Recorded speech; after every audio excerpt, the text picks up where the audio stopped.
Hello, good afternoon, everyone.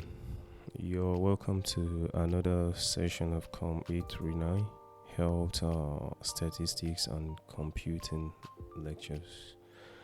Previously, we discussed study session 3 and 4 with the title Skills of Measurements and Data and Study Designs. However, today we'll be looking at the titles are data collection and choice of method for data collection and types of questions. Now, these aspects are captured in section 1 and they are captured in study session 1 and study session 2 of module 2. The scales of measurement and data and study designs actually marked the end of module 1 of these component of this course. Now, what is data collection? Data collection is the process of gathering, measuring, and analyzing accurate data from a variety of relevant sources. Now, this is for the purpose of finding answers to research problems, to answer questions, evaluate outcomes, and forecast trends and probabilities. Now, in the collection of data need to be systematic. If the data are collected haphazardly, it will be difficult to answer our research questions conclusively. Now, what are the data collection techniques? Data collection techniques actually allows us to systematically collect data about our objects of study. That's either population or looking at people, objects, and phenomena, and also about the setting in which they occur. Now, the different types of data collection techniques are: 1. You have observation. Now, you can make observation, and through that observation, you can generate a whole set of data just by mere observation of either occurrence or phenomena or other activities. Number 2 is the face-to-face and self-administered interview. And then 3 is the use of postal or mailed method and telephone interviews. And then 4, using available information, as if a particular information has already been documented, or researcher can make a reference to it, and then from there a whole set of data can be generated. Number 5 is focus group discussion. Now, in focus group discussion, you have things like interviews, which are commonly used techniques. The group should consist of anywhere from half dozen to a dozen people, and these will be led by a moderator, which brought together to discuss the issue. Now, please, I would like everyone to, you can refer to your course material for more discussion about advantages and disadvantages of the techniques listed earlier. Now, what are the problems in gathering data? Number 1, now in gathering of data, the challenges in gathering of data, or rather collection of data, using different techniques could be: number 1, you have language barrier. You may be there to interview individuals that you have a marked language barrier. That's maybe if that you don't understand their language, and that's the respondents, don't also understand the language in which you want to carry out the interview. And then number 2 is lack of adequate time. Now, actually, time is a luxury that no one can afford. So most times you face challenges Now you want to interview maybe thousands of people or in hundreds. The time might not actually permit you to do that, and then the expense, of course, for every research, the expense or cost of running a research is very important, and that's why some of the best uh, research with good output are the ones that have grant attached to them. You need funding.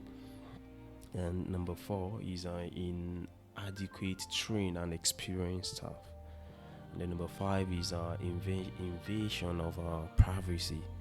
As some of individuals you want to interview who might look at some of your actions as trying to invade their privacy or some information that they won't want to give. And then number 6 is suspicion. Some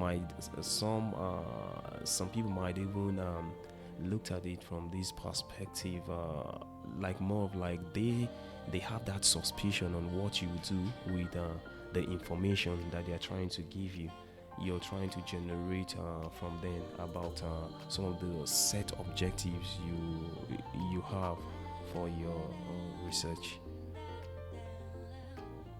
Now, what are the choice of method for data collection and types of questions? What kind of questions are you supposed to have in your questionnaire for you to generate a very good and valid data?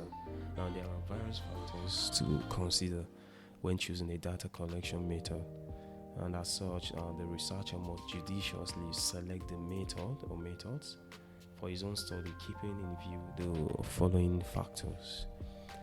Now, number one, for of the factors to consider when choosing a data is you should consider the nature, scope, and object of inquiry. Now, this constitutes the most important factor affecting the choice of a particular method. Now, number 2 is availability of funds, which determines to a large extent the method to be used for the collection of data.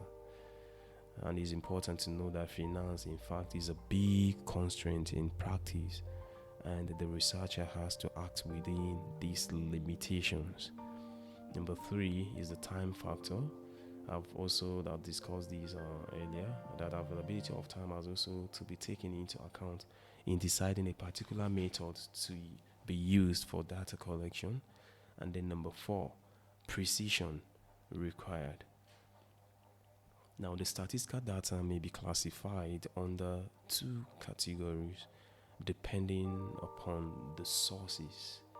Now, your statistical data could be a primary data or a secondary data. Now, for primary data, these are data that are collected by the investigator himself directly for the purpose of a specific inquiry or study. On the other hand, a secondary data is the data used by an investigator which have already been collected by others. Now, you may go into a research using a previously generated data, like maybe looking at your literature review. Though in research, the standard is you have to actually give reference to those initial author or researchers that actually generate those data. There is nothing wrong with using information generated from past literatures. Come up with a solution to some problems or to answer your own objectives for your research. Now, what are the types of questions? What are the type of questions you expected to have in your questionnaire? Now, depending on how questions are asked or recorded using questionnaire, we can distinguish 2 major possibilities. Your questions could be the open-ended questions or the closed questions. For open-ended questions, these questions permit free response that should be recorded in the respondent's own words, while closed-ended questions offer a list of possible options or answers from which the respondent must choose. Please refer to your course material for examples of open-ended questions and the closed-ended question.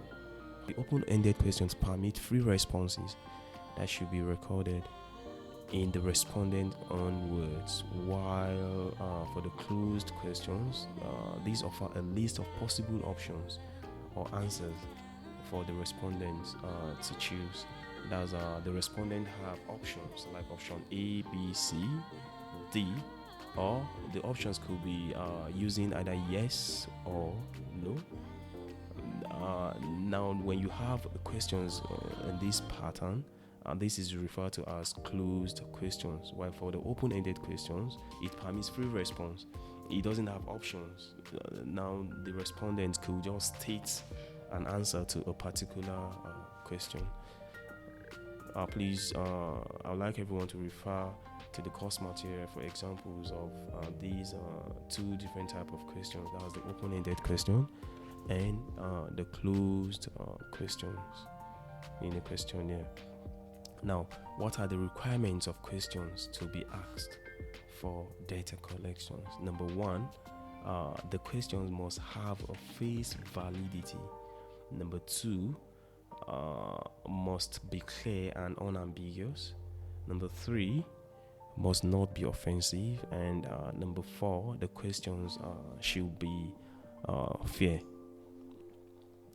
Now, for every question in a questionnaire, you should expect that the questions should have a face validity. That is, the question that should be designed should be one that give an obviously valid and relevant measurement for the variable. And then number two, I said the question should be clear and unambiguous. The way in which the questions are worded, or rather, the questions must be clear and unambiguous. You have a question, the way in which the questions are worded can make or actually break a questionnaire. So you should have a type of questions that is clear and unambiguous. They must be phrased in language that is believed the respondent will understand, and that all respondents will understand in the same way. Now, you ensure clarity. Each question should contain only a single idea. And for three, I said earlier, the question must not be offensive. Whenever possible, it is wise to avoid questions that may offend the respondent. For example, questions that deal with intimate matters, those which may seem to expose the respondent ignorance, should be avoided as much as possible. And I also say that the questions should be fair. They should not be phrased in a way that suggests a specific answer, and should not be loaded. Short questions are generally regarded as preferable. Now, you should make the questions as simple as possible for the respondent to find it easy to answer the questions in which the questions that has been forwarded to him or her. And then generally, a questionnaire should actually take a form of more of like easy to answer. You should have a group of questions that should be easy for the respondent to answer. You shouldn't make it too bulky. We've come to the end of these aspects of these lectures. That's encompassing the session 1 and 2 of module 2 with the title, that's the data collection and choice of method for data collection and types of the question. Thank you for your time. We'll meet in the next lecture. Thank you. Bye for now.